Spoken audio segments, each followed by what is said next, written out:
Terima kasih Anda masih bersama kami. Selamat pagi dan selamat bergabung bagi Anda pemirsa di 24 kota dalam jaringan RCTI di Nusantara. Selamat bergabung kembali. Pemirsa, Komisi Pemberantasan Korupsi KPK membongkar kasus memperdagangkan pengaruh pada pertengahan Maret lalu. Tak tanggung-tanggung, Komisi Anti Rasuah ini berhasil melakukan operasi tangkap tangan terhadap Ketua Partai Persatuan Pembangunan, Romahur Muzi atau yang akrab disapa Romi, dalam dugaan memperkaya diri sendiri.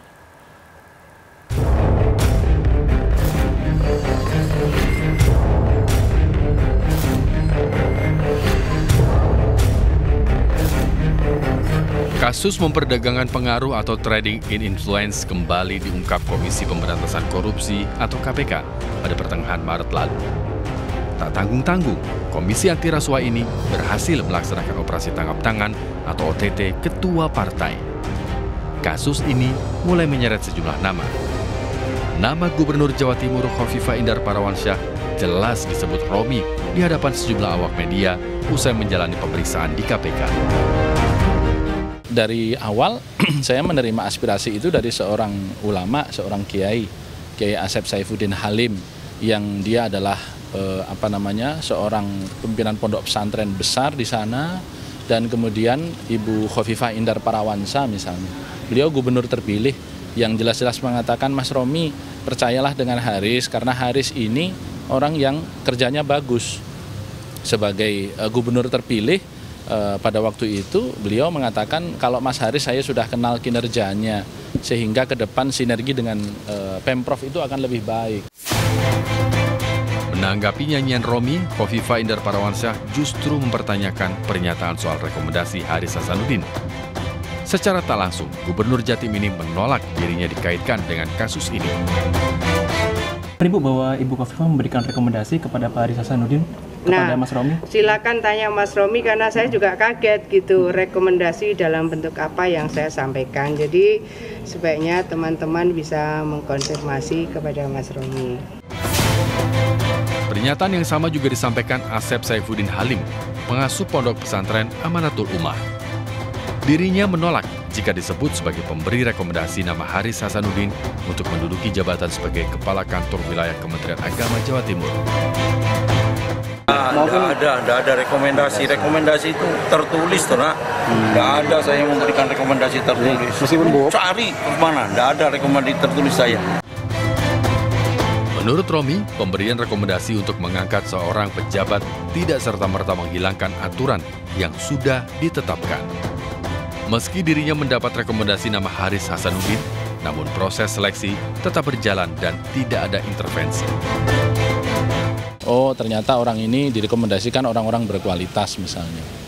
Jadi kemudian saya sampaikan itu kepada pihak-pihak yang berkompeten, tidak kemudian menghilangkan proses seleksinya. Bicara soal proses seleksi, terpilihnya Haris Hasanuddin sebagai Kakanwil Kemenak Jatim ternyata tidak luput dari kejanggalan. Sebuah informasi yang kami terima dari 3 nama calon Kakanwil Kemenak Jatim, 2 nama tidak mendapat rekomendasi dari Komisi Aparatur Sipil Negara atau KASN. 1 dari 2 nama tersebut adalah Haris Hasanuddin. Hasil penyelidikan adalah bahwa memang dari sisi rekam jejak 5 tahun terakhir yang bersangkutan dan 1 orang lagi itu adalah ada pelanggaran disiplin.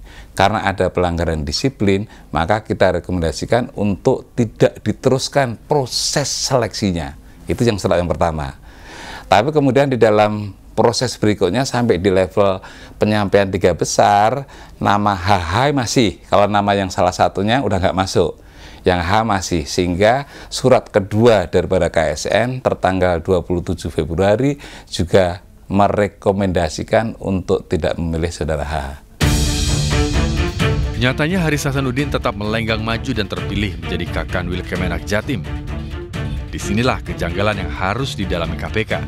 Mengapa Kementerian Agama mengabaikan rekomendasi KASN?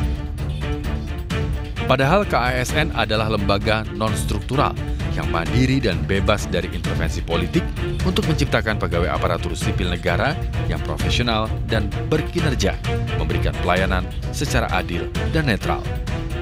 Sayangnya saat kami mencoba meminta klarifikasi langsung kepada Menteri Agama, Lukman Hakim Saifuddin menolak memberikan komentarnya.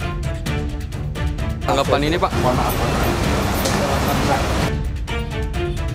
Seharusnya Lukman Hakim Saifuddin sebagai pemimpin Kementerian Agama berani memberikan keterangan kepada publik apa dasar dirinya menetapkan Haris Hasanuddin sebagai Kakanwil Kemenak Jatim. Padahal telah ada rekomendasi dari KASN untuk tidak memilihnya. Lantas apakah keputusan Menteri Agama ini bisa disebut pelanggaran? Udah pasti dong, ya kan. Kalau udah direkomendasikan atau tidak, karena sesuai pasal 120 Undang-Undang Nomor 5 Tahun 2014 tentang Aparatur Sipil Negara, Komisi Aparatur Sipil Negara mempunyai kewenangan untuk melakukan, salah satunya dan memberikan rekomendasi pada saat penentuan anggota pansel, pada saat persyaratan pengumuman, terus kemudian sampai yang terakhir penentuan 3 besar, dan rekomendasi KASN wajib ditindaklanjuti. Apa yang terjadi dalam pengambilan keputusan pemilihan pejabat di lingkungan Kementerian Agama semakin menguatkan dugaan adanya jual beli jabatan. Lalu bagaimana P3 menyikapi kasus yang menyeret Romahur Muzi? Adakah intervensi partai dalam penetapan pejabat di lingkungan Kementerian Agama? Yaitu adalah perbuatan-perbuatan individual. Partai sebagai sebuah organisasi, sebagai sebuah entitas, itu tidak pernah membicarakan soal hal-hal yang terkait dengan katakanlah misalnya promosi, mutasi ya, para pegawai atau pejabat di lingkungan Kementerian Agama maupun kementerian-kementerian lainnya. Modus kejahatan korupsi terus berganti. Salah satunya perdagangan pengaruh atau trading in influence. Ada saja petinggi partai yang tertangkap KPK karena memperdagangkan pengaruhnya ke dalam kementerian atau lembaga dengan menawarkan jabatan. Iming-iming bisa menduduki posisi strategis di kementerian asal ada uang yang harus dibayar. Kini publik menantikan akhir dari kasus ini. Apakah ada nama lain yang ditetapkan sebagai tersangka?